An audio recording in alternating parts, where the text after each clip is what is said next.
चलिए पहले बच्चों, सर्किल पॉइंट चैनल पर आप सबों का स्वागत है। 10 के डोज में मैं एम चक्रवर्ती आप सबों का फिर से एक बार स्वागत करता हूं। और आज हम लोग 10 शानदार प्रश्नों का रिवीजन देखेंगे जो कि बिहार पुलिस और बिहार दरोगा के लिए काफी महत्वपूर्ण होगा और परीक्षाओं में पूछे गए हैं। बिहार से सभी परीक्षाओं में आते हैं, तो इस तरीके का सवाल देखिएगा और रिवीजन कर लीजिए। और ये बिहार पुलिस और बिहार दरोगा के लिए खास करके इंपॉर्टेंट रहेगा। ऐसे सभी परीक्षाओं में ऐसे प्रश्न आते हैं, कोई जरूरी नहीं कि सिर्फ बिहार दरोगा का ही, लेकिन अभी सामान्य में बिहार दरोगा के लिए सीरीज चलाया जा रहा है, तो उसके लिए आप थोड़ा सा ध्यान दें।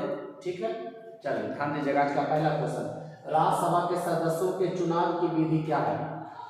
आप अगर प्रतिदिन 3 से 4 मिनट समय देते हैं तो 10 शानदार प्रश्नों का सुबह सुबह आप रिवीजन कर लेते हैं, तो ये आपके लिए खास जरूरी है। और इसको आप प्रतिदिन इसको रूटीन में अपना लें कि हमको 3 से 4 मिनट समय देना 10 के डोज पर। तो राज्यसभा के सदस्यों को चुनाव विधि क्या है? राज्यसभा के सदस्यों का चुनाव विधि तो एकल संक्रमणीय मत प्रणाली, एकल संक्रमणीय मत प्रणाली। आप ध्यान दीजिएगा, राज्यसभा के जो सदस्य चुने जाते हैं उसके लिए उम्र सीमा होना चाहिए 30 साल। कितना होना चाहिए? 30 साल। और राज्यसभा के सदस्यों को चुनने का प्रक्रिया अप्रत्यक्ष रूप से, जनता इसमें सीधे भाग नहीं लेती है। तो पूछेगा राज्यसभा के सदस्य को कौन चुनता है? तो विधानसभा के सदस्य, संबंधित राज्य के विधानसभा के सदस्य। जैसे बिहार से राज्यसभा का मेंबर बनना है तो बिहार विधानसभा के सदस्य चुनेंगे, बिहार विधानसभा के सदस्य चुनेंगे।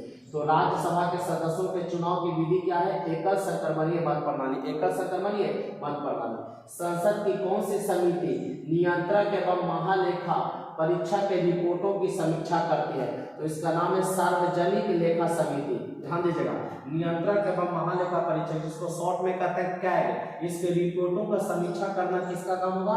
सार्वजनिक लेखा समिति। संसद की एक समिति, इसका नाम है सार्वजनिक लेखा समिति।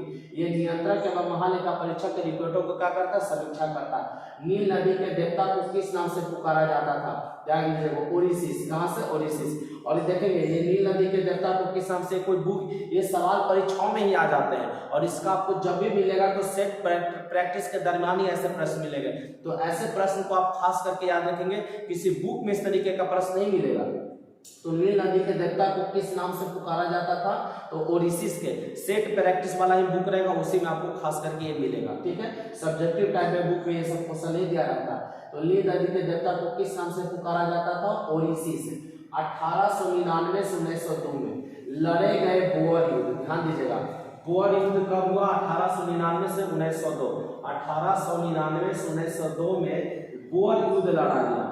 दो पक्ष कौन थे, मतलब किन दो देशों के बीच में लड़ा गया?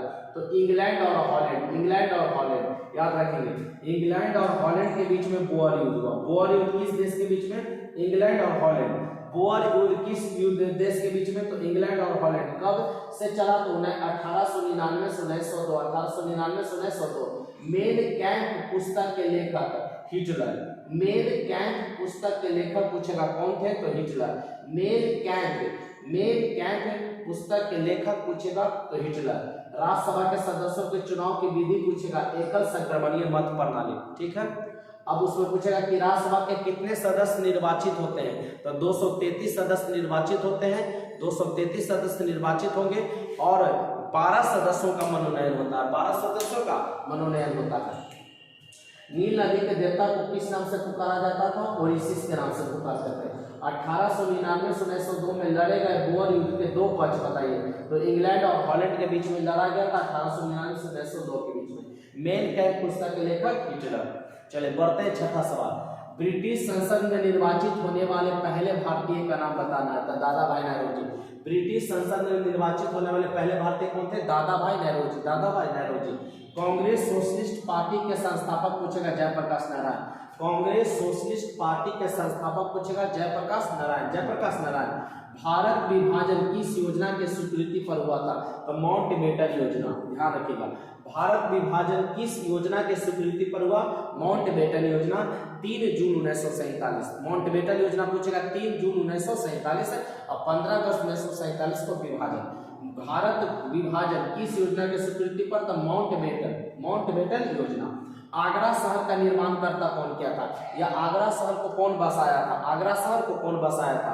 तो सिकंदर लोदी। कौन बसाया था? सिकंदर लोदी। और आगरा किस नदी के किनारे? तो जमुना नदी के किनारे। फिर से, आगरा शहर का निर्माण कौन करवाया था? तो सिकंदर लोदी।